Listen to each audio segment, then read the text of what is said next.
በስመ አብ ወወልድ ወመንፈስ ቅዱስ አሐዱ አምላክ አሜን። እንደምን አላችሁ ተመልካቾቼ፣ አድማጮቼ። ይህ በማኅደረ ክርስቶስ መንፈሳዊ አገልግሎት የተዘጋጀ በአውደ ወንጌል ሚዲያ የሚቀርብላችሁ ዓርብ ሁልጊዜ ወደ እናንተ የሚደርሰው የትምህርት ጊዜ ነው። እንግዲህ ማኅደረ ክርስቶስ መንፈሳዊ አገልግሎት በአውደ ወንጌል ሚዲያ ትምህርቶችን እያዘጋጀ ወደ እናንተ ያደርሳል። ዛሬ ወቅታዊ ስለሆነው ስለ ጾም እንመማራለን እና ከዚህ በፊት ትንሽ ዘግየት ብሏል። ክፍል 1 የሚል የጾም ትምህርት አስተምሬ ነበረ እና ከሱ የቀጠለ ትምህርት ነው ዛሬ ወደ እናንተ የማደርሰው። ዛሬ ምን በሚል ርዕስ መሰላችሁ ማካፈላችሁ?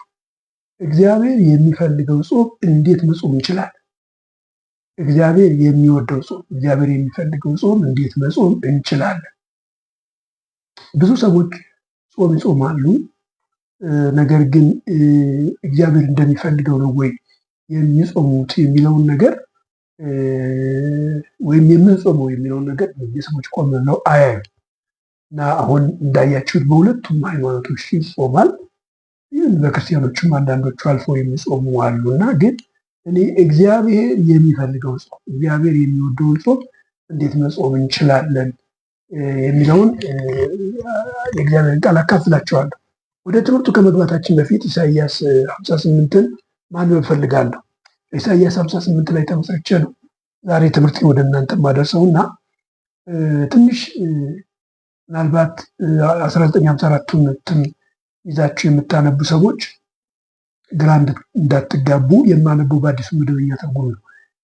የማነብበት ምክንያት ሌላ ምንም ነገር ብሎኝ አይደለም። ቃሉ ትንሽ ግልጽ ስለሆነ ራሱ ሰው ሲነበብ ራሱ ሲሰማው ነገሮችን መረዳት ስለሚችል ከዚያ የተነሳ ነው እንጂ ሁለቱም ተመሳሳይ ነው። ሁለቱም ጋር ያለው ሀሳብ ተመሳሳይ ነው። ግን በዚህኛው አነበዋለሁ እና ምን ይላል መሰላችሁ? ኢሳይያስ ምዕራፍ 58 ከቁጥር 1 ጀምሮ በኃይል ጩኽ፣ ምንም አታስቀር፣ ድምፅህን እንደ መለከት አሰማ፣ ለሕዝቤ ዓመፃቸውን ለያዕቆብ ቤት ኃጢአታቸውን ተናገር። ዕለት በዕለት ይፈልጉኛል፣ መንገዴን ለማወቅ የሚዋጉ ይመስሉ ትክክለኛውን ነገር እንደሚያደርግ የአምላኩን ትእዛዝ እንዳልተወ ሕዝብ ሁሉ ተገቢ የሆነ ፍትህ ይለምኑኛል። እግዚአብሔር ወደ እነርሱ እንዲቀርብ የሚወዱ ይመስላሉ። አንተ ካልተቀበልከው ስለምን ብለን ጾም፣ አንተ ከጉዳይ ካልቆጠርከው ስለምን ራሳችንን አዋረን ይላሉ። ሆኖም በጾማችሁ ቀን የልባችሁን ታደርጋላችሁ፣ ሰራተኞቻችሁን ትበዘብዛላችሁ። ጾማችሁ በጥልና በክርክር በግፍና ጡጫ በመደባደብ ይፈጸማል። ከእንግዲህ ዛሬ እንደምትጾሙት ጾማችሁ ድምፃችሁ ወደ ላይ እንደሚሰማ ተስፋ አታድርጉ። ከእንግዲህ ዛሬ እንደምትጾሙት ጾማችሁ ድምፃችሁ ወደ ላይ እንደሚሰማ ተስፋ አታድርጉ። እኔ የመረጥኩት ጾም እንዲህ አይነቱን ነውን? ሰውስ ራሱን የሚያዋርደው በእንዲህ ያለው ቀን ብቻ ነውን? እንደ ደንገልት ራሱን ዝቅ ማድረግ ነውን? ወይስ ማቅ ለብሶ በአመድ ላይ መንከባለል ነውን? ታዲያ ጾም ብለህ የምትጠራው ይህን ነውን? እግዚአብሔርስ የሚቀበለው እንዲህ ያለውን ቀን ነውን? እንግዲህ እኔ የመረጥኩት ጾም የጭቆናን ሰንሰለት እንድትፈጥሱ፣ የቀንበርን ገመድ እንድትፈቱ፣ የተጨነቁትን ነፃ እንድታወጡ፣ ቀንበርን ሁሉ እንድትሰብሩ አይደለምን? ምግብን ለተራበ እንድታካፍለው፣ ተንከራታችሁን ድሃ ወደ ቤት እንድታስገባው፣ የተራቆተውን ስታይ እንድታለብሰው፣ የሥጋ ዘመድህን ፊት እንዳትነሳው አይደለምን? ይህ ከሆነ ብርሃንህ እንደ ንጋት ጮራ ይፈነጥቃል፣ ፈውስ ፈጥኖ ይደርሳል፣ ጽድቅህ ቀድሞ ይሄዳል፣ የእግዚአብሔር ክብር ደጀን ይሆናል። የዚያን ጊዜ ትጣራለህ፣ እግዚአብሔርም ይመልስልሃል፣ ለእርዳታ ትጮኻለህ፣ እርሱ አለውልህ ይልሃል። የጭቆናን ቀንበር፣ የክፋትን ንግግር፣ ጣትን መቀሰር ከአንተ ብታርቅ፣ ለተራበው ብትራራለት፣ የተገፉትን እንዲጠግቡ ብታደርግ፣ ብርሃንህ በጨለማ ይበራል፣ ሌሊትም እንደ ቀትር ፀሐይ ይሆናል። እግዚአብሔር ሁልጊዜ ይመራሃል። ፀሐይ ባቃጠለው ምድር ፍላጎትህን ያሟላል፣ አጥንትህን ያበረታል። በውሃ እንደረካ የአትክልት ቦታ እንደማያቋርጥ ምንጭ ትሆናለህ። ወገኖች የቀድሞ ፍርስራሾች መልሰው ይሰራሉ፣ የጥንቱ መሰረት ይቆማል።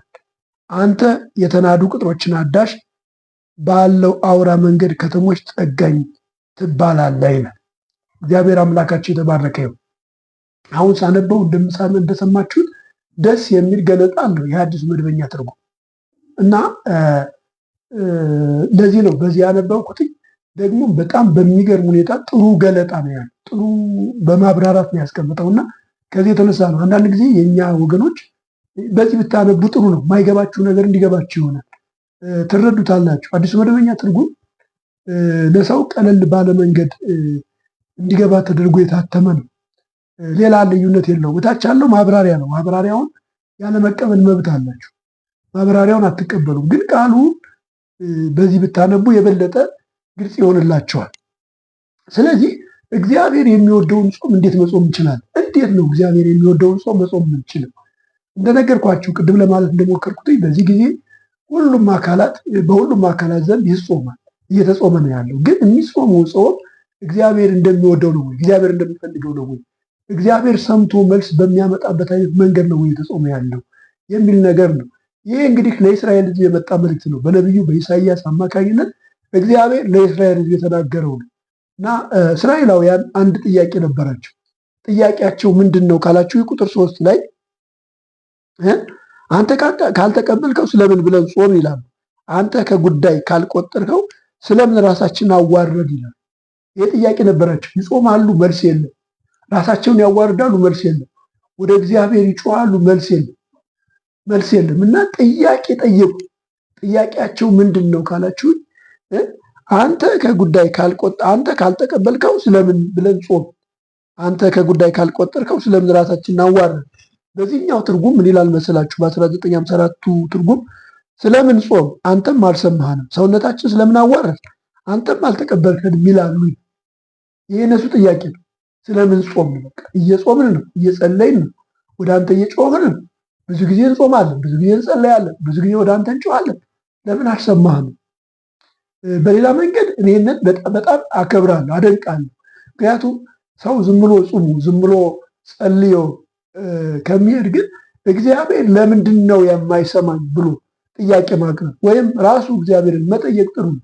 ለምን መሰላችሁ? ሰው እግዚአብሔርን ሲጠይቅ መፍትሄ ያገኛል። ሰው እግዚአብሔርን ሲጠይቅ ችግሩን ያውቃል። አለመጠየቅ በጣም መጥፎ ነው።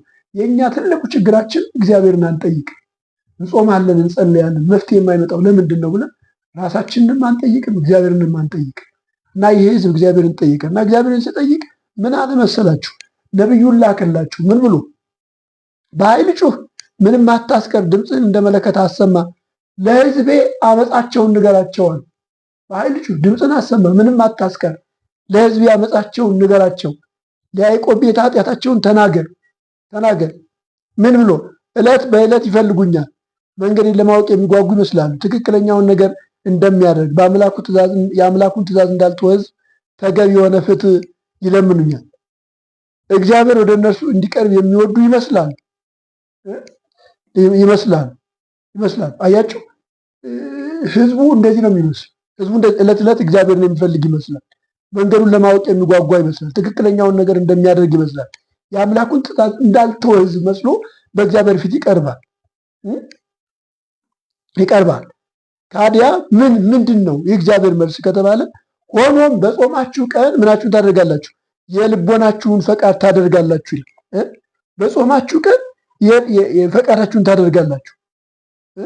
ፈቃዳችሁን ታደርጋላችሁ፣ ሰራተኞቻችሁን ታስጨንቃላችሁ፣ ለጥል ለክርክር ትጾማላችሁ፣ በግፍ ጡጫ ትማታላችሁ፣ ድምፃችሁን ወደ ላይ ታሰሙ ዘንድ ዛሬ እንደምትጾሙ ጾም አትጾሙም። አያችሁ፣ እነዚህ ሰዎች ይጾማሉ፣ እግዚአብሔር እንደዚህ እየጠየቁ ነው። ግን እግዚአብሔርን እየጠየቁ ምንድን ነበር የሚያደርጉት ከተባለ በጾማቸው ቀን ፈቃዳቸውን ያደርጋሉ። የሚገርም እኮ በጾማቸው ቀን ፈቃዳቸውን ያደርጋሉ። አያችሁ፣ ሰራተኞቻቸውን ያስጨንቃሉ። ሰራተኞቻቸው ጾማቸው በጥልና በክርክር የተሞላ ነው። በመደባደብ ይፈጸማል ይላል አዲሱ መደበኛ ትርጉም። እንዲያውም ሰሞኑን በጣም የሚገርም ነገር አንድ እንትናጭ በጣም እየገረመኝ ነበር፣ ዩቲዩብ ላይ ማለት ነው። ካህናቱ ሲደባደቡ ያሳያሉ ዩቲዩብ ላይ። እኔ ባይወጣ ደስ ይለኛል፣ ምክንያቱም ይሄ የውስጥ ጉዳይ ነው፣ ገበና ነው። ቢደበቅ ጥሩ ነው፣ ቢሸሸግ ጥሩ ነው። ግን ወጥቶ አየሁት እና በጣም ነው ያዘንኩ፣ በጣም ነው የከፋኝ። ለምን መሰላችሁ? ሰው እየጾመ ይህንን የሚያደርግ ከሆነ ጾሙ ትክክል አይደለም ማለት ነው። ፈቃዱን የሚያደርግ ከሆነ፣ ሰራተኛውን የሚያስጨንቅ ከሆነ፣ ለጠብና ለክርክር የሚጮህ ከሆነ፣ የሚደባደብ ከሆነ ጾሙ ትክክል አይደለም ማለት ነው። አሁን የምናየው ነገር እየተደረገ ያለው ነገር የለም። ጾም ነው፣ በትክክል ጾም ነው። ሰው እየጾመ ነው ያለው። ግን እየጾመ ምንድን ነው የሚያደርገው? አሁን ትልቁ ችግር እየጾመ ምንድን ነው የሚያደርገው? እየጾመ ምንድን ነው የሚሰራው? እየጾመ ያደረገ ያለ ነገር ምንድን ነው? ታዲያ እንደዚህ ከሆነ እግዚአብሔር ይሰማዋል። በዚሁ አጋጣሚ የምትሰሙኝ ወገኖች፣ የምታደምጡኝ ወንድሞች፣ እናቶች፣ አባቶች አንድ ነገር ልንገራችሁ። ዝም ብላችሁ ለወግ ብቻ አትጾሙ፣ ለስርዓት ብቻ አትጾሙ። በስርዓት በወግ የሚሆን ነገር የለም። እግዚአብሔር እውነተኛ አምላክ ነው። ስለዚህ እውነተኛ አምላክ ስለሆነ እውነተኛ ነገር ይፈልጋል። እና እየጾማችሁ ጾም ውላችሁ ቅዳሴ አስቀድሳችሁ ተመልሳችሁ ቤታችሁ እግዚአብሔርን የማይፈልገውን ነገር የምታደርጉ ከሆነ ይሄ ትክክል አይደለም። ካህናቱ ቀድሳችሁ እግዚአብሔር የማይፈልገውን ነገር የምታደርጉ ከሆነ ትክክል አይደለም። በመሰረቱ ቅዳሴ የምትቀድሱ ምናልባት ደግሞ ስለሚከፈላችሁ ተቀጣሪ ሰራተኛ ስለሆናችሁ ሊሆን ይችላል። ግን አንድ ነገር ልንገራችሁ፣ ገብቷችሁ አውቃችሁ ተረድታችሁ እኮ ብታደርጉት ለእናንተም ለሕዝብም በረከት ትሆናላችሁ። እንደዚህ እኮ ነው። ለምን ዋጋ መክፈላችሁ ካልቀረ የከፈላችሁት ዋጋ ለምን በከንቱ ይቀራል? ይሄ እኮ በጣም የሚገርም ነው። ዋጋ እየተከፈለ እየተጾመ ጾም እየተዋለ ዋጋ እየተከፈለ ሕዝቡ ደግሞ እናንተን አምኖ ዋጋ እየከፈለ የሚገርም እኮ ነው። ሕዝቡ እናንተን አምኖ ነው የሚመጣው እና ዋጋ እየከፈለ ግን ይሄ ዋጋ ተከፍሎ ምንም አይነት ለውጥ የማያመጣ ከሆነ ይጠቅማል። ስለዚህ ይኸውላችሁ ለሀገር የሚጠቅም ለቤተክርስቲያን የሚጠቅም ለትውልድ የሚጠቅም መሆን አለበት። እንደዚያ እንዲሆን ካስፈለገ ሰው በጾም ወቅት ፈቃዱን ከማድረግ መከልከል አለበት። ፈቃዱን የእሱን ፍላጎት ማድረግ የለበትም። በጾም ቀን እግዚአብሔር የሚወደው እግዚአብሔር የሚፈልገውን ለማድረግ ራሱ ማዘጋጀት ያለበት። በቤታችሁ ያለውን ሰራተኛ ማስጨነቅ የለበትም። ለምሳሌ ከቤት ሰራተኛ ጀምሮ እስከ ድርጅት ሰራተኞች ሊኖራችሁ ይችላል። እነሱን ማስጨነቅ የለባችሁ። ለነሱ መራራት አለባችሁ። ለነሱ ማዘን አለባችሁ። ያለዚያ እየጾማችሁ ይህንን የምታደርጉ ከሆነ ትክክል አይደለም። ለጸብ፣ ለጥላቻ፣ ለክርክር፣ ለድብድብ መጾም ይሄ ትክክል አይደለም። ምን አለ መሰላችሁ? እግዚአብሔር የሚመልሰውን መልስ ስሙት የሚለውን ሐሳብ ስሙት። ሁለተኛ ምን ይላል መሰላችሁ? እኔ የመረጥኩት ጾም እንዲህ አይነት ነውን ይላል። ሰውስ ራሱን የሚያዋርደው በእንዲህ ያለ ቀን ብቻ ነውን ይላል። እንደ ደንገል ራስን ዝቅ ማድረግ ነውን? ወይስ ማቅ ለብሶ በአመድ ላይ መንከባለል ነውን? ታዲያ ጾም ብለህ የምትጠራው ይህንን ነውን? እግዚአብሔርስ የሚቀበለው እንዲህ ያለውን ቀን ነውን ይላል። አያችሁ፣ እግዚአብሔር እኔ እንደዚህ አይነት ጾም አልመረጥኩም ይላል። የሚገርም እኮ ነው። በጣም በሚገርም ሁኔታ ይላችሁ እስራኤላውያን በጾም ጊዜ ማቅ ለብሳል፣ በአመድ ላይ ይንከባለላል። የሚገርም እኮ ነው። ማቅ ለብሶ በአመድ ላይ እየተንከባለሉ ነገር ግን የሚሆነው ነገር ትክክል አልነበረም። ለዚህ ነው እግዚአብሔር እኔ የመረጥኩት እንዲህ አይነቱ ነውን ይላል። እንዲህ አይነቱ ነውን? እንዲህ አይነት እግዚአብሔር አልመረጥም። ማቅ እንድትለብስለት በአመድ ላይ እንድትንከባለልለት አይደለም እግዚአብሔር ይፈልጋል። ራስን እንደ እንግጫ ዝቅ እንድታደርግ አይደለም ይፈልግ። ይሄ በነገራችን ላይ በገዳማት የሚሆኑ በገዳማት ብትሄዱ በጣም ራሳቸውን ዝቅ ያደርጋሉ። በጣም ነው እንትን የሚሉ በጣም ዋጋ ይከፍላሉ፣ ሰፈር ያደርጋሉ። ግን ጥሩ ነው ወይ ነው? ትክክል ነው ወይ? እግዚአብሔር በሚፈልገው አይነት ነገር ነው ወይ? ለምሳሌ ብዙ ጊዜ ድሮ ገዳማት ቢቱና ቦታ ናቸው። ከመንፈሳዊ ነገር ውጭ ሌላ ነገር አይደረግባቸውም። አሁን እንደዚህ አይደሉም። በአብዛኛው አሁን እንደዚህ አይደሉም። አንዳንድ ሰዎች ሊኖሩ ይችላሉ እግዚአብሔርን የሚፈሩ የሚወዱ፣ ግን እንደዚህ አይደሉም። እግዚአብሔር የሚፈልገው አይነት አደራረግ አይደለም የሚደረገው። ለዚህ ነው እስራኤላውያን እኔ እንደዚህ ነው ወይ የፈለግኩት ናቸው። ራሳችሁን ዝቅ እንድታደርጉ ማቅ እንድትለብሱ በአመድ ላይ እንድትንከባለሉ ነው ወይ? ይህንን ነው ወይ የፈለግኩት? ይህን ታዲያ ጾም ብለህ የምትጠራው ይህ ነውን ይላል። የሚገርም እኮ ነው። እግዚአብሔር ተደንቋል። ጾም ብለህ የምትጠራው ይህንን ነውን? ጾም እኮ ነው። ጾም እየጾመ ነው። ግን እግዚአብሔር በመገረም ጾም ብለህ የምትጠራው ይህ እንደዚህ ነውን ይላል። እግዚአብሔር እንዴት ያየዋል? እግዚአብሔር ወገኖች፣ የምንጾመውን ጾም እንዴት ያየዋል? እንዴት ነው የሚያየው እግዚአብሔር? በነገራችን ላይ እግዚአብሔርን ባለመፍራት፣ እግዚአብሔርን ባለማክበር፣ እግዚአብሔርን ባለመውደድ የሚደረገው ነገር እግዚአብሔርን ያሳዝነዋል፣ እግዚአብሔርን ያስቆጣዋል። እግዚአብሔር እንደቀለድንበት እንዳሾፍንበት ነው የሚያየው። ስለዚህ የምታደርጉትን ነገር ሁሉ ወገኖች በማስተዋል መደረግ አለበት። በማስተዋል እግዚአብሔር በሚወደው እግዚአብሔር በሚፈልገው ልክ እግዚአብሔርን በሚያስደስትና በሚያከብር መንገድ መደረግ አለበት። ያ ካልሆነ እግዚአብሔር አይወደውም፣ እግዚአብሔር አይደሰትበትም። ለዚህ ነው እኔ እንደዚህ ነው የፈለግኩት ይላል። ሶስተኛው ሐሳብ እግዚአብሔር የሚፈልገው ጾም ነው። አንደኛ ህዝቡ ይጾማል፣ ነገር ግን እግዚአብሔር የሚፈልገውን ጾም አልነበረም የሚጾም። ይሄ የመጀመሪያው ነገር ነው። ሁለተኛው ነገር ደግሞ እግዚአብሔር ስለ ጾማቸው ጥያቄ ያቀርባል። በእውኑ የምትጾሙ ጾም እኔ እንደምፈልገው ነው ወይ ነው?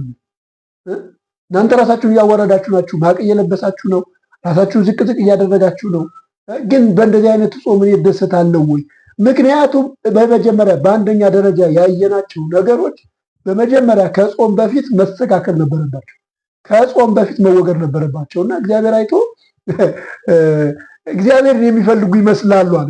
እግዚአብሔርን የሚፈልጉ ይመስላሉ፣ ዕለት ዕለት የሚሹ ይመስላሉ፣ የእግዚአብሔር ፈቃድ የሚያደርጉ ይመስላሉ። ግን እንደዚህ አይደለም አለ እግዚአብሔር። እንደዚህ አይደለም። እያደረጉት ያሉ እየሰሩት ያሉት ነገር በሙሉ እግዚአብሔር የሚፈልገውን እግዚአብሔር የሚወደውን እግዚአብሔር የሚደሰትበት ሳይሆን የራሳቸው ፍላጎት ነው። በነገራችን ላይ ይውላችሁ በጾም ሰዎች ፍላጎታቸውን ማስፈጸም ይፈልጋሉ። ፍላጎታቸውን ማስፈጸም ይፈልጋሉ። አንድ ጊዜ በነገስት መጽሐፍ ውስጥ ኤልዛቤል የምትባል ንግስት ነበረች። ኤልዛቤል የምትባል ንግስት ነበረች እና ይቺ ኤልዛቤል የምትባለዋ ንግስት የአክዓብ ሚስት ነች። በጣም ጥሩ ሴት አይደለች። በጣም ጥሩ ሴት አይደለች። የእስራኤል ንጉሥ አክዓብን ራሱ ችግር ውስጥ የከተተች ሴት ነች። ችግር ውስጥ የከተተች ሴት ነች እና አንድ ጊዜ ጾምን ተጠቀመች። ምን አደረገች መሰለህ? ጀምሮ እናንበው ከቁጥር 5 ጀምሮ እንደዚህ ያለ ሚስቱ ኤልዛቤል ወደ እርሱ መጣ፣ ልብ የሚያዝን እንጀራስ የማትበላ ስለምንድን ነው አለችው። አክዓብ ነው እንግዲህ ባሏ ነው። እርሱም የእስራኤላዊ ናቡቴን የወይን ቦታን በገንዘብ ስጠኝ፣ ወይም ብትወድ በፋንታው ሌላ የወይን ቦታ ሰጥሃለሁ ብዬ ተናገርኩት። እሱ ግን የወይን ቦታዬን አልሰጥህም ብሎ መለሰልኝ ብሎ መለሰላት። ሚስቱ ኤልዛቤል አንተ አሁን የእስራኤል መንግስትን ትገዛለህ? ተነሳ እንጀራ ብላ፣ ልብህም ደስ ይበለው፣ የእስራኤላዊ የናቡቴን የወይን ቦታ እሰጥሃለሁ አለችው። በአክዓብ ስም ደብዳቤ ጻፈች፣ በማኅተሙም ማተመች። በከተማውም ወደ ነበሩት ከናቡቴ ጋር ወደ ተቀመጡ ሽማግሌዎች ከበርቴዎች ደብዳቤ ላከች። በደብዳቤውም ስለ ጾም አዋጅ ንገሩ አለች። ተመልከቱት። በደብዳቤውም ስለ ጾም አዋጅ ንገሩ፣ ናቡቴን በሕዝቡ ፊት አስቀምጡ፣ ሁለት ምናምንቴ ሰዎች በፊቱ አስቀምጡና እግዚአብሔርና ንጉሱን ሰድቧል ብለው ይመስክሩበት፣ አውጣችሁ እስኪሞት ድረስ ውገሩ ብላ ጻፈች። በከተማውም የተቀመጡት የከተማው ሰዎች ሽማግሌዎች፣ ከበርቴዎች ኤልዛቤል እንዳዘዘቻቸው ወደ እነርሱ በተላከው ደብዳቤ እንደተጻፈ እንዲሁ አደረጉ። የጾም አዋጅ ነገሩ፣ ናቡቴንም በሕዝቡ ፊት አስቀመጡ። ሁለት ምናምንቴ ሰዎች ገብተው በፊቱ ተቀመጡ። ምናምንቴ ሰዎችም በሕዝቡ ፊት ናቡቴ እግዚአብሔርና ንጉሱን ሰድቧል ብለው በናቡቴ ላይ መሰከሩ። ያን ጊዜ ከከተማ አውጥተው እስኪሞት ድረስ ወገሩት። ወደ ኤልዛቤልም ናቡቴ ተወግሮ ሞተ ብለው ላኩ። አያችሁ፣ ጾም ታወጀ። የሚገርም እኮ ነው። ጾም ታወጀ። ጾሙ ታውጆ ምን ተባለ ግን? ናቡቴ በንጉሱንና እግዚአብሔርን ሰድቧል። ንጉሱንም አልሰደበም፣ እግዚአብሔርንም አልሰደበም። ያለው ይሄ ርስት የአባቶች ርስት ነው እና ይህንን መስጠት አልችልም ነው ያለው። ይህንን መስጠት አልችልም። ይሄ በጣም ትክክለኛ አግባብነት ያለው ነገር ነው። ነገር ግን ይኸውላችሁ ሰዎች ምን ያህል ጾምን መጠቀም እንደሚችሉ ለክፉ ነገር መጠቀም እንደሚችሉ ተመልከቱ። ይቺ ኤልዛቤል የምትባለዋ ንግስት፣ ኤልዛቤል የምትባለዋ ክፉ ንግስት፣ እግዚአብሔርን የማትፈራ እነ በዓልን እና አስታሮትን ወደ እስራኤል ያስገባች ንግስት ነች እና በውሸት እኮ ነው። በውሸት በቃ ወደ ሽማግሌዎች ደብዳቤ ጽፋ ላከች። በአክዓብ ስም ነው፣ በራሷ ስም አይደለም። በአክዓብ ስም ደብዳቤ ጽፋ ላከች። ናቡቴን ጾም አውጁ፣ ከዚያ ናቡቴን በፊታቸው ያስቀምጡት፣ ከዚያ ሁለት ምናምንቴ ሰዎች አዘጋጁና መጥተው ናቡቴ ንጉሱንና እግዚአብሔርን ሰድቧል ብለው ይመስክሩበት፣ ከዚያ በድንጋይ ተወግሮ ይሙት ብላ ላከች። እንዳሏት አደረገ። ስለዚህ ጾም ይውላችሁ ለክፉ ነገር ራሱ መጠቀሚያ ይሆናል ካላስተዋል ማለት ነው። ስለዚህ ይሄ የሚነግረን ለዚህ ነው። እስራኤላውያን እናንተ ትጾማላችሁ፣ ግን የምትጾሙት ለምንድን ነው ይላል? ለጠብ፣ ለክርክር፣ ለድብድብ ፈቃዳችሁን ለማድረግ ነው። ስለዚህ ይህንን አይነት ጾም አልፈለግኩም ማለት ነው። እግዚአብሔር የተባረከ ይሁን። አምላካችን እግዚአብሔር ንጹሕ አምላክ፣ ቅዱስ አምላክ። ስለዚህ ይሄ አምላካችን እግዚአብሔር የሚፈልገው ንጹሕ ነገር ነው፣ ቅዱስ ነገር ነው፣ የተባረከ ነገር ነው፣ እውነት የሆነ ነገር ነው፣ ጽድቅ ያለበት እውነት ያለበት ነገር ነው የሚፈልገው። እኛ የምናቀርበውን ነገር እግዚአብሔር አይቀበልም። ለዚህ ነው ሁሉ ነገር ስናደርገው ገብቶን ማድረግ አለብን። እኔ ለሕዝቤ የምመክረው ለምትጾሙ ሰዎች የምመክረው የምትጾሙት ጾም ገብቷችሁ ተረድታችሁን በእውነት ማድረግ አለባችሁ። እንደዚያ ከሆነ እግዚአብሔር እናንተን ይገናኛቸዋል። እንደዚያ ከሆነ እግዚአብሔር ወደ እናንተ ይመጣል። እንደዚያ ከሆነ እግዚአብሔር ታሪክ ይለውጣል። የሀገር ታሪክ ይለውጣል። የቤተሰብ ታሪክ ይለውጣል። የግል ታሪካችሁ ራሱ ይለውጣል። እግዚአብሔር እኮ የሚሰማ አምላክ፣ እግዚአብሔር እኮ የሚያይ አምላክ ነው። ቀጥሎ ያለውን ሀሳብ ተመልከቱት። እግዚአብሔር የሚፈልገውን ጾም፣ እግዚአብሔር ስለሚፈልገው ጾም የተናገረውን ተመልከቱ። ስለሚፈልገው ጾም ሲናገር ቁጥር 6 ላይ እንደዚህ ይላል። ኢሳይያስ ምዕራፍ 58 ቁጥር 6 ላይ እንደዚህ ይላል። ምን ይላል? ቁጥር 6 ላይ እኔ የመረጥኩት ጾም አይደለምን? የበደልን ስራት ትፈቱ ዘንድ፣ የቀንበርን ጠፍር ትለቁ ዘንድ፣ የተገፉትንስ አርነት ትሰዱ ዘንድ፣ ቀንበሩንስ ሁሉ ትሰብሩ ዘንድ አይደለምን ብሎ እግዚአብሔር ይናገር። ይኸውላችሁ እግዚአብሔር የመረጠው ጾም ነው። ይሄ ጾም ምንድን ነው ከተባለ መጀመሪያ ምን መደረግ አለበት ከተባለ ችግሮች መፈታት አለባቸው። ምንድናቸው ችግሮች? አንደኛ የጭቆና ቀንበር መበጠስ አለበት። የጭቆና ቀንበር በሰው ላይ ያደረግነው፣ በሰራተኞቻችን ላይ ያደረግነው፣ በእኛ ውስጥ በሚተዳደር ሰው ውስጥ ያደረግነው፣ ለምሳሌ ሚስት በባሏ ላይ ያደረገችው፣ ባል በሚስቱ ላይ ያደረገው የጭቆና ቀንበር፣ ይሄ ሰውን የጨቆንበት፣ ሰውን ያሳዘንበት፣ ሰውን ያስከፋንበት፣ ሰውን በቃ የበደልንበት ያ ምን መሆን አለበት ማለት ነው? መፈታት አለበት፣ መወገድ አለበት። ይሄ ነው በመጀመሪያ ሰው በቃ ቤቱን ማስተካከል አለበት። ቤቱን ማስተካከል ሁልጊዜ ጾም ሲመጣ ሰዎች ቤተሰቦቻቸውን አቅርበው መወያየት አለባቸው። ምንድነው ያስቀየምኳችሁ ነገር? ቅር ያላችሁ ነገር አለው? ያሳዘንኳችሁ ነገር አለ? ምን ጾም ከሆነ እንደዚያ ነው መሆን ያለበት። ያሳዘንኳችሁ ነገር አለው? የበደልኳችሁ ነገር አለው? ይህንን መጠየቅ አለባቸው። ይህንን ሲጠየቁ ሰዎች ያለውን ነገር ይናገራሉ። ችግር ካለ አዎ ትክክል አይደለም አባዬ ይላል፣ ትክክል አይደለሽም እማዬ ይላል። ሰራተኞቻቸው አለቆቻቸውን ትክክል አይደለም ይላል። አይ በቃ አስተዳደር ትክክል አይደለም፣ ትክክል እየበደልከን ያለው ለእኛ አታስብም፣ በቃ ሁልጊዜ በስራ ታስጨንቀናለህ። ምንችለው እንድንሰራ ብቻ አይደለም ያደረግ፣ ከምንችለው በላይ እንድንሰራ ታደርጋለህ። ከምንችለው በላይ ደግሞ እንድንሰራ አድርገን የሚገባውን ክፍያ ደግሞ አትከፍለን። ትርፍ ሰዓት ሰዎች ያሰራሉ፣ አይከፍሉም። የስራ ጫና በሰዎች ላይ ያደርጋሉ፣ አይከፍሉም። ይኸውላችሁ ሰዎች የሚባረኩት ለሚሰሩት ስራ ለሰራተኞቻቸው ተመጣጣኝ ክፍያ ሲከፍሉ። ተመጣጣኝ ክፍያ ካልከፈሉ አይባረኩም። እኛ ሀገር ብዙ ጊዜ በቃ ሰራተኞች ከአግባብ በላይ ነው የሚሰሩት። ከአግባብ በላይ ይሰራሉ። በተለይ የቤት ሰራተኞች በቃ በጣም ከባድ ነው። እኔ እውነቴን ነው፣ በጣም ሁልጊዜ ያሳዝኑኛል። ሁልጊዜ ነው የማዝነው። ከሚገባው በላይ ነው የሚሰሩ። ክፍያቸውና የሚሰሩ ስራ ይመጣጠኑ። እንደገና ደግሞ ሲሰሩ ደግሞ በግፍ ነው የሚሰሩት፣ በበደል ነው የሚሰሩት። ሰርተው የሚደክሙ አይመስላቸውም ሰዎች። እኔ አንዳንድ ጊዜ ሳይ በጣም ነው የሚገርም። ይኸውላችሁ እናንተ አንድ ሰራተኛ ቀጥራችሁ ሁሉን ስራ የምታሰሩት በእነሱ ነው። ቤቱን የሚያጸዱ እነሱ ናቸው። ምግብ የሚያበስሉ እነሱ ናቸው። ልብስ የሚያጥቡ እነሱ ናቸው። ግቢውን የሚያጸዱ እነሱ ናቸው። አትክልቱን ውሃ የሚያጠጡ እነሱ ናቸው። መኪና የሚያጥቡ እነሱ ናቸው። እግዚኦ መሐረነ ክርስቶስ ያሰኝ። በተለይ የኢትዮጵያ ሴት ልጆች ተበድለዋል። ይህ ጭቆና መነሳት አለበት። በጣም ነው የሚያሳዝኑት። እኔ ትምህርት የተማርኩት ካደግኩ በኋላ አሁን ትልቅ ከሆንኩ በኋላ ነው እና የማታ ትምህርት ነበር የምማረው ራሴን እየረዳው ስለምማር እና በአብዛኛው የተማርኩ ከነሱ ጋር ነው የተማርኩ። ከነሱ ጋር ስለተማርኩ ይነግሩኝ ነበረ፣ ችግራቸውን ይነግሩኝ ነበረ። ቤት ራሱ መመለስ ሰለቻቸዋል። በጣም ነው የሚጠሉት። ምክንያቱም የሚደርስባቸው ግፍ አይደለም እና በቃ የሆነ አምሽተው ሰዓት ገፍተው መሄድ ይፈልጉ ነበር። እንደዚህ አይነት ነገር አይነበር እና ይነግሩኛል። አላግባብ ነው የሚበደሉ። ሌሊት 10 ሰዓት ትቀሰቅጧቸዋላችሁ፣ ይነሳሉ።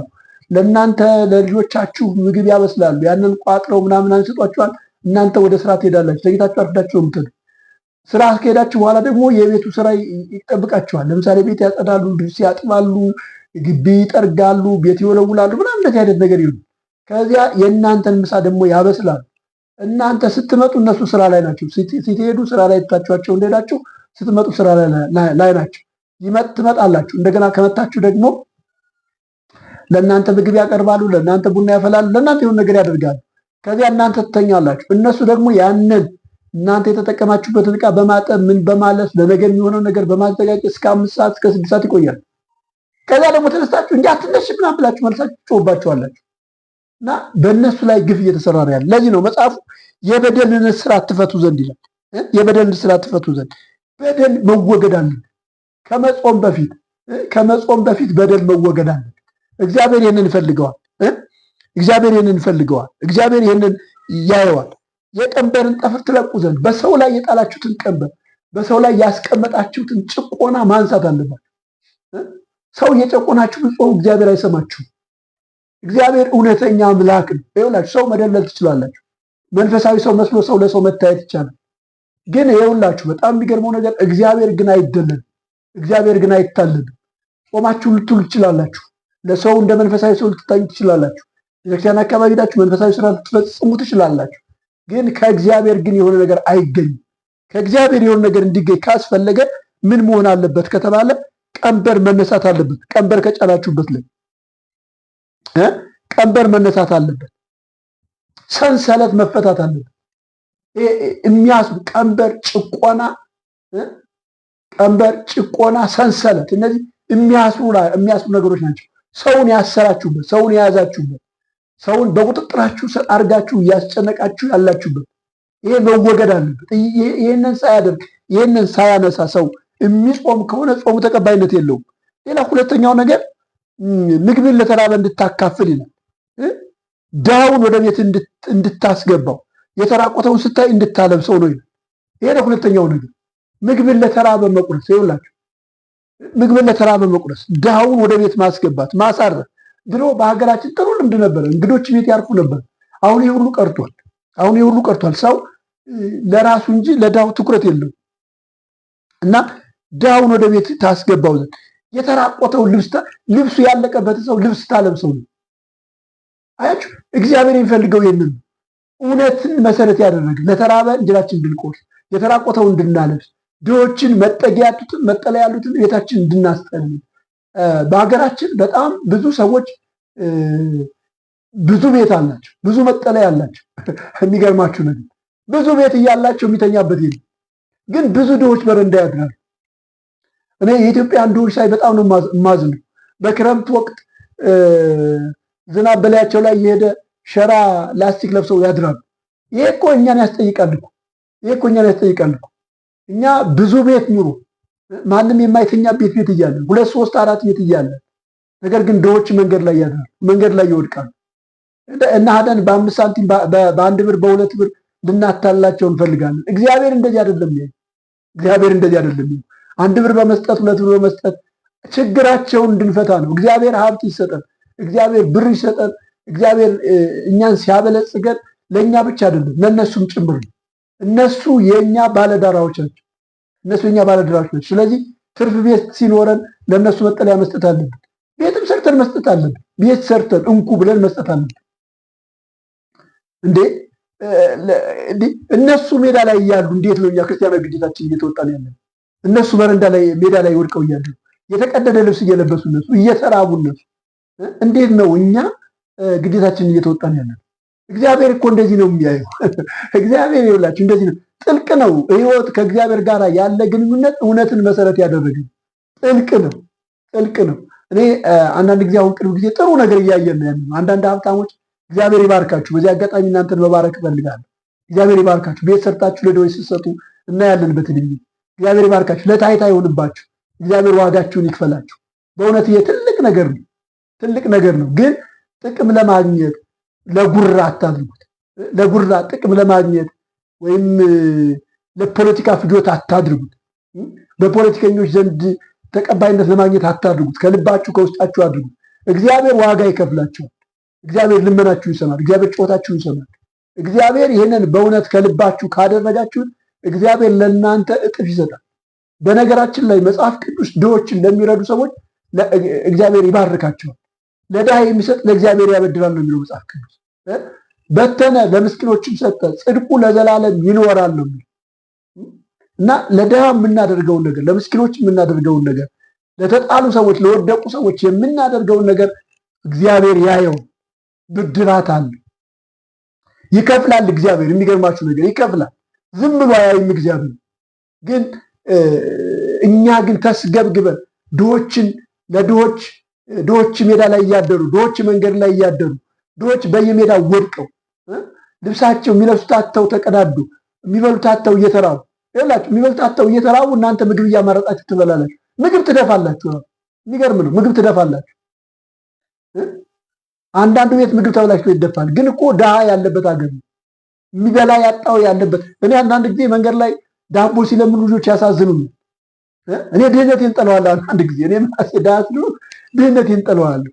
በቃ በጣም ነው የማዝነው፣ ውስጤ ይሰበራል። አባባ የዳቦ ምናምን ሲሉ በጣም ነው የማዝነው። ልናደርግላቸው ይገባል። ክርስትናችንን፣ ጾም ጸሎታችንን፣ መንፈሳዊ ልምምዳችንን እውነት ማድረግ አለብን። እውነት እግዚአብሔር የሚወደው፣ እግዚአብሔር የሚፈልገው፣ እግዚአብሔር የሚቀበለው፣ በእግዚአብሔር ዘንድ ተቀባይነት አግኝቶ መልስ የሚያመጣ ማድረግ አለብን። እንደዚያ ከሆነ ምንድን ነው የምናደርገው ከተባለ የተራቆተውን እናለብሳለን፣ መጠለያ ላጣው መጠለያ እንሰጣለን፣ ካለን እናካፍላለን፣ እንግዶችን ተቀብለን በቤታችን እናስተናግዳለን፣ ያዘነውን እናጽናናለን። ቀንበር አይደለም የምንጭነው፣ ቀንበሩን እናቀልለታለን። ክብር ለእግዚአብሔር ይሁን። እግዚአብሔር የሚፈልገው እንደዚያ ነው፣ ቀንበሩን እንድታቀሉለት። ቀንበሩን ከልጅ ላይ ይህ ዓለም ይውላችሁ፣ ይህ ዓለም በኃጢአት ምክንያት የተበከለ ዓለም ነው። ሰዎች እንደዚህ በመሆናቸው እግዚአብሔር አይደሰትም። ግን እግዚአብሔር እነዚህ ሰዎች የሚረዳው በእኛ ነው። እግዚአብሔር እነዚህ ሰዎች የሚያግዘው በእኛ ነው። እኛ ካልረዳን፣ እኛ ካላገዝ፣ እኛ ካላካፈል ሰዎችን በምን እግዚአብሔር ይረዳል? የእግዚአብሔር እጅ የእግዚአብሔር እግር እንድንሆን ነው። ለዚህ ነው ስንጾም፣ ወደ ጾም ስንመጣ ድሆችን ማሰብ አለብን። ድሆችን ማሰብ፣ ድሆችን መርዳት፣ ድሆችን ማግ፣ ልብስ ካለቀባቸው ልብሳቸውን ማልበስ፣ ከተራቡ ምግብ መስጠት፣ መጠለያ ከሌላቸው መጠለያ መስጠት አለብን።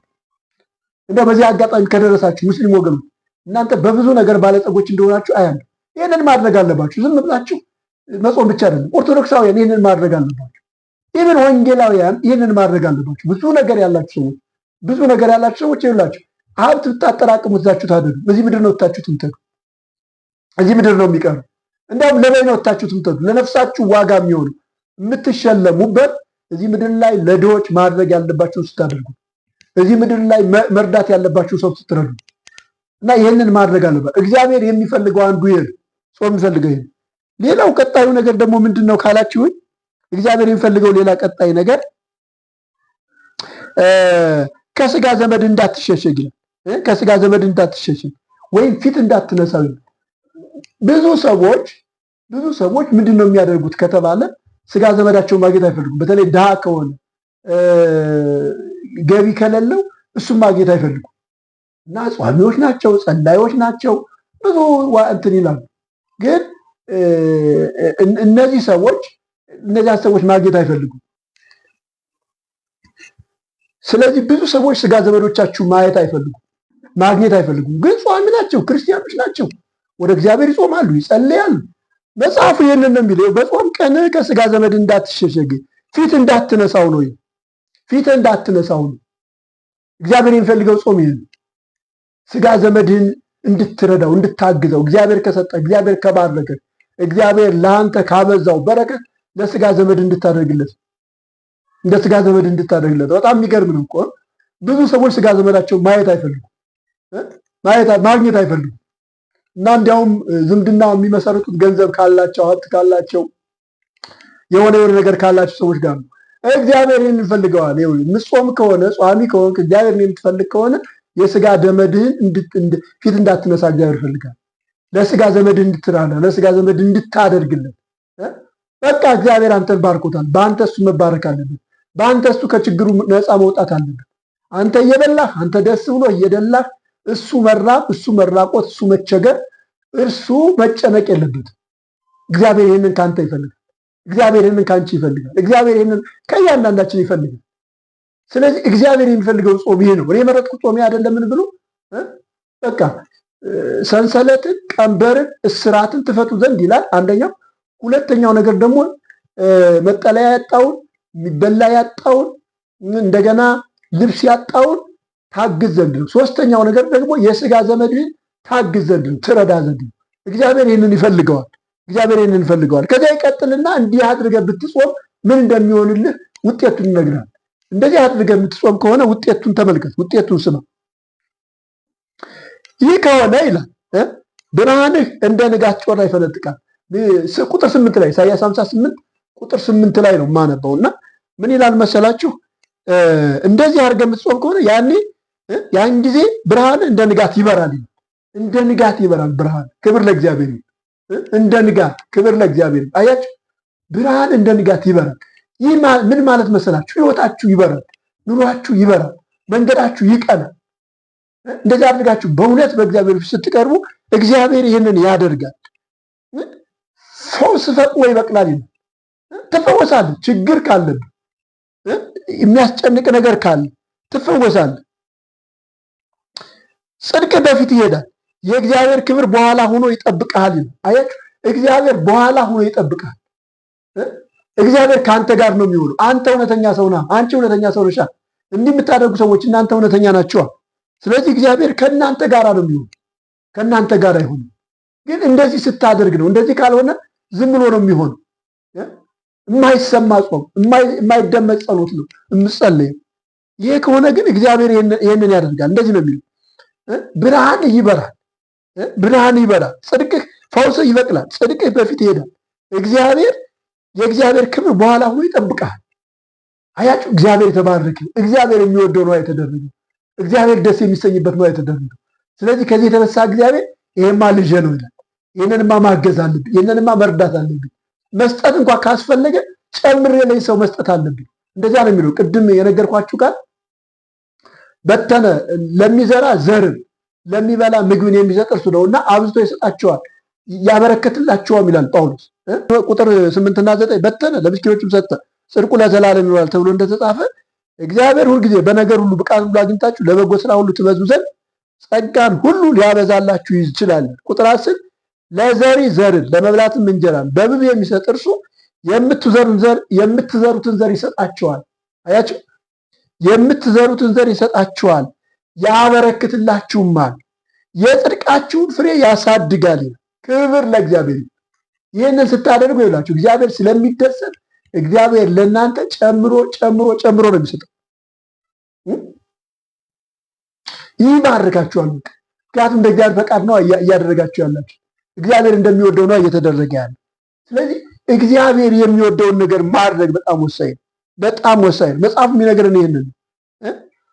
አንዳንድ ሰዎች የጾሙ ስርዓት መፈጸሙን ብቻ ነው የሚያስቡት። እንደዚህ አይደለም። እግዚአብሔር ይውላችሁ የስርዓት ችግር የለበትም፣ የስርዓት ችግር የለበትም። ግርግር እግዚአብሔር አያታልለው። ወገኖቼ ኦርቶዶክሳውያን፣ ወገኖቼ የምትጾሙ ሌሎችም አካላት አትሸወዱ። እግዚአብሔር ግርግር አይሸውዱ። ግርግር አንዳንዶቹ አደባባይ ወጥተው መታየታቸው፣ ነገራቸውን በአደባባይ ማድረጋቸው፣ የሆነ ሰብሰብ ብለው መስገዳቸው ምናምን እንደዚህ ነው ለነሱ የተለየ ነገር ይመስላቸው። ምን ይሰራል? ምን ይሰራል? ነጭ ለብሰው ማስቀደሳቸው፣ ከቤተክርስቲያን መውጣታቸው፣ እንደዚህ ካህናቱ በድምፅ ማጉያ መጮኋቸው እንደዚህ ነው የሚመስላቸው። ምን ይሰራል? እግዚአብሔር ካልሰሙ ምን ይሰራል? እግዚአብሔር ካልተቀበለው እኮ ምንም ነገር መፍትሄ የለም። ይኸውላችሁ ጥቅሙ እግዚአብሔር ሲቀበሉ፣ እግዚአብሔር ሲቀበሉ። ለዚህ እኮ ነው ጌታ ኢየሱስ ክርስቶስ በማቴዎስ ምዕራፍ 6 ቁጥር 16 ላይ ሲናገር አንተ ግን ስትጾም ይላል ራስን ተቀባ፣ ፊትህን ታጠብ፣ በስውር ጹም፣ በስውር የሚያባት በግልጥ ይከፍልሃል። አያችሁ፣ በስውር ጹም፣ በስውር የሚያባት በግልጥ ይከፍልሃል። ክፍያው በግልጥ ይመጣል። በስውር ሲያይ እግዚአብሔር ማለት ጋጋታ የለው፣ ጫጫታ የለው፣ ቲፎዞ የለው። እግዚአብሔር እናንተ ናችሁ ያደረጋችሁ። ግን እግዚአብሔር ስላየው ምን ያደርጋል? እግዚአብሔር በግልጥ ይከፍልሃል። ይሄ ነው ጾም ጥሩ የሚሆነው። ይሄ ነው። እዚሁ ክፍል ላይ ምን ይላል መሰላችሁ? ነቢዩ ኢሳያስ ሲናገር ምን እንደሚል ስሙ። ያን ጊዜ ትጣራለህ፣ እግዚአብሔር ይሰማሃል። ያን ጊዜ ትጣራለህ፣ እግዚአብሔር ይሰማሃል። ትጮኻለህ፣ እርሱም እነሆኝ ይልሃል። አያችሁ፣ እንደዚህ ሆኖ ሲጾም ስንጣራ እግዚአብሔር ይሰማል። ለዚህ እኮ ነው ብዙ ጩኸት አይሰማም፣ ብዙ ጩኸት አይሰማም። እና አንዳንዶቹ ድምፅ ማጉያ የቀጠሉበት ለዚህ ይመስለኛል። እግዚአብሔር ደንቆሮ አይደለም ወገኖች፣ እግዚአብሔር ደንቆሮ አይደለም። በድምፅ ማጉያ እንድንጮህ አይደለም እግዚአብሔር የሚፈልገው። እግዚአብሔር ከውስጣችን እንድንጮህ ነው የሚፈልገው። እሱ በሚለው መንገድ እንድንጮህ ነው የሚፈልገው። ለዚህ ነው የዚያን ጊዜ ትጣራለህ፣ እግዚአብሔር ይሰማሃል፣ ትጮኻለህ፣ እርሱም እነሆ ይልሃል ይላል። እነሆ ይልሃል። ክብር ለእግዚአብሔር። ከመካከል ቀንበርን ብታርቅ፣ ጣትህንም መጥቀስ ብትተው፣ ባታንጎራጉር፣ ነፍስህን ለተራበ ብታፈስ፣ የተጨነቀውን ነፍስ ብታጠግብ፣ ብርሃንህ በጨለማ ይወጣል፣ ጨለማ እንደ ቀትር ይሆናል። አያችሁ፣ ብርሃንህ በጨለማ ይበራል፣ ጨለማህም እንደምን ይሆናል? እንደ ቀትር ይሆናል። ግን ምን ምትል ከመካከል ቀንበርን ብታርቅ፣ ጣትን መጥቀስ ብትተው፣ ባታንጎራጉር፣ ነፍስን ለተራበ ብታፈስ፣ የተጨነቀውን ነፍስ ብታጠቅ፣ እግዚአብሔር የሚፈልገውን ስናደርግ፣ እግዚአብሔር የሚወደውን ስናደርግ፣ እግዚአብሔር ለእኛ ይቆማል። እግዚአብሔር ይነሳል። ለዚህ እኮ ነው ብርሃን በጨለማ ይበራል፣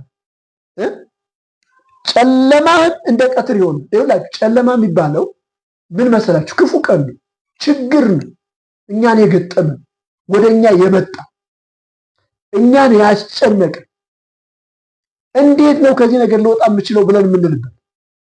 እግዚአብሔር እንደሚለው ስንሆን እግዚአብሔር ጨለማችንን ያበራል፣ እንደ ቀትር ያደርገዋል። ልጠፋ ነው፣ ልሞት ነው፣ ከዚህ ነገር እንዴት መውጣት እችላለሁ የምትሉትን ነገር እግዚአብሔር ይለውጠውና እንደ ቀትር ያበራዋል። ክብር ለእግዚአብሔር ይሁን። አያችሁ እንዲህ አይነት አምላክ ነው ያለው። በእውነት ሆነን ስንቀርበው ወደኛ የሚቀርብ ነገሮቻችን፣ ችግሮቻችን የሚቀይር ታሪካችን የሚለውጥ ብንታመም የሚፈውሰን ከአቅማችን በላይ የሆነ ችግር ቢገጥመን ከዚያ ችግር የሚያወጣ ቀንበር የሆነ ነገር ቢያጋጥመን ከዚያ ቀንበር ሰብሮ የሚያወጣ እንደዚህ አይነት አምላክ ነው ያለ። እንደዚህ አይነት አምላክ ነው ያለ። ይቀጥልና ምን ይላል መሰላችሁ? እግዚአብሔር ሁልጊዜ ይመርሃል ይላል። ነፍስንም በመልካም ነገር ያጠግባታል፣ አጥንትንም ያጠናል። አንተ እንደሚጠጣ ገነት፣ ውሃውም እንደማያቋርጥ ምንጭ ትሆናለህ። ቁጥር 11 58 ቁጥር 11 አያችሁ፣ በጣም ደስ ይላል። እንዴት ራሱ ስናነበው እንኳን እንዴት እንደሚያረሰር ተመልከቱ።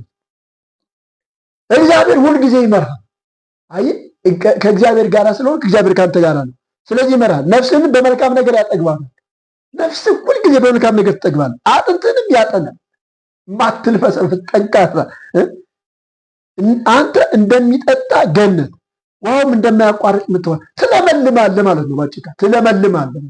ለምለም ነው የምትሆነው። ሁልጊዜ የማታረጅ፣ ሁልጊዜ ደስተኛ፣ ሁልጊዜ በሰላም የተሞላ፣ ሁልጊዜ የተሳካለት ሰው። ኦ ሃሌሉያ! እንዴት ደስ ይላል ወገኖች! እንዴት ደስ ይላል! እንዴት ደስ ይላል! ከእግዚአብሔር ጋር መሆን በጣም ልዩ ነው። ከእግዚአብሔር ጋር መሆን በጣም መታደል ነው። ከእግዚአብሔር ጋር መሆን ወገኖች ማረፍ ነው፣ ማረፍ ነው። እግዚአብሔር በሚፈልገው መንገድ ወደ እግዚአብሔር መቅረብ፣ እግዚአብሔር በሚወደው መንገድ ወደ እግዚአብሔር መቅረብ በጣም መታደል ነው። ለዚህ ነው መጽሐፉ እየነገረን ያለው። በቃ ትለመልማለህ። ገነት ለምለም ቦታ፣ ሰው ሁሉ ማረፍ የሚፈልግበት፣ ሰው ሁሉ መዝናናት፣ የአትክልት ቦታ ማለት ነው። ገነት ማለት የአትክልት ቦታ ማለት ነው። እና አንዳንድ ጊዜ መናፈሻዎች ስትሄዱ ደስ ይላችኋል። እዚህ ተቀመጡ፣ እዚህ ተቀመጡ ነው የሚላችሁ፣ ከዚህ አትውጡ ይላችኋል።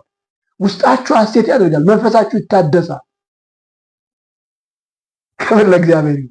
እንደዚህ ነው የሚያደርገው እግዚአብሔር እንደሚፈልገው፣ እግዚአብሔር እንደሚወደው፣ እግዚአብሔር እሱ በሚለው መንገድ የሚጾሙ ሰዎች እንደዚህ ነው የሚያደርጋቸው። ለዚህ ነው እግዚአብሔር የሚፈልገውን ጾም መጾም ያለብን። ለዚህ ነው እግዚአብሔር የሚወደውን ጾም መጾም ያለብን። ስለዚህ እግዚአብሔር የሚወደውን ጾም ለመጾም ምን ማድረግ አለብን? እንዲሁ ለማጠቃለል ያህል እዚህ ጋር ስለማበቃ ለማጠቃለል ያህል ምን ማድረግ አለብን ከተባለ ቅድም እንደነገርኳችሁ ያሰርናቸውን ሰዎች መፍታት አለብን። በቃ ያሰርናቸውን ሰዎች መፍታት አለብን። በሰዎች ላይ የጫልነውን ቀንበር ማስወገድ አለብን። ድሆችን፣ የተገፉትን እነሱን ማሳረፍ አለብን። እንጀራችን ለተራበ መቁረስ አለብን። የተራቆተውን ልብስ ማልበስ አለብን። ቤት ያጣውን ቤት መስጠት አለብን። በቃ ይህን ማድረግ አለ። እንደዚህ አድርገን ስንጾም እግዚአብሔር የሚወደውን ጾም ነው እየጾም ያለ። እግዚአብሔር ይሰማናል፣ እግዚአብሔር ያየናል፣ እግዚአብሔር ይመለከተናል፣ እግዚአብሔር ከኛ ጋር ይሆናል። ጾማችን ለሀገር መፍትሄ ይሆናል። ጾማችን ለቤተሰብ መፍትሄ ይሆናል። ጾማችን የግላችን ችግር ይፈታል። እግዚአብሔር ተደስቶበታል። እግዚአብሔር የተደሰተበትን ጾም ስለጾም እግዚአብሔር ከኛ ጋር ነው። ስለዚህ ከኛ ጋር ያለው እግዚአብሔር ታሪክ ይሰራል፣ ነገር ይለውጣል። ክብር ለእግዚአብሔር ይሁን። ስለዚህ ወገኖች ዛሬ ለእናንተ ያለ መልእክት ይሄ ነው። የምትጾሙ ሰዎች፣ እየጾማችሁ ያላችሁ ሰዎች እግዚአብሔር የሚወደውን ጾም መጾም አለባቸው። እግዚአብሔር የሚፈልገውን ጾም መጾም አለባቸው። እግዚአብሔር የሚፈልገውን ጾም ስትጾሙ ከእናንተ አልፎ ለሀገር ትጠቅማላችሁ። ከእናንተ አልፎ ለቤተሰብ ትጠቅማላችሁ። ከእናንተ አልፎ በእናንተ ትውልድ ይባረካል። እግዚአብሔር ለሕዝቡ የጠየቀው ይህንን እግዚአብሔር ይሰማቸዋል። እግዚአብሔር ይሰማቸዋል። እግዚአብሔር ከእናንተ ጋር ይሆናል። እግዚአብሔር ያለመልማቸው፣ እግዚአብሔር ያለመልማቸው። እግዚአብሔር የተባረከ ይሁን። ስለዚህ ይህንን በማድረግ እንድትባረኩ፣ ይህንን በማድረግ እንድታርፉ፣ ይህንን በማድረግ ከእግዚአብሔር የሚገኘው መልካም ነገር እንድታገኙ ማሳሰብ ፈልጋለሁኝ። እግዚአብሔር ይባርካችሁ። ይህ በማኅደረ ክርስቶስ መንፈሳዊ አገልግሎት ተዘጋጅቶ በአውደ ወንጌል ሚዲያ የቀረበላችሁ የትምህርት ጊዜ ነው። አሁን የጾም ወቅት ስለሆነ ነው ይህንን ያስተማርኩት። ከዚህ በፊት አስተምሬያለሁ። የክፍል 2 ነው። እቀጥላለሁ። በዚህ ጊዜ እቀጥላለሁ። ሌሎችንም ሀሳቦች እያነሳው እቀጥላለሁኝ። አገልግሎቱን መደገፍ የምትፈልጉ ታች ባስቀመጥነው አድራሻ አግኙ። እንደገና አገልግሎቱን ዩቲዩቡን ሰብስክራይብ አድርጉ፣ ላይክ አድርጉ፣ ሸር አድርጉ። ኮሜንት ላይ ጥያቄ ካላችሁ ጻፉ። ተባረኩ። ጸጋ ከእናንተ ጋር ይሁን። ተባረኩ።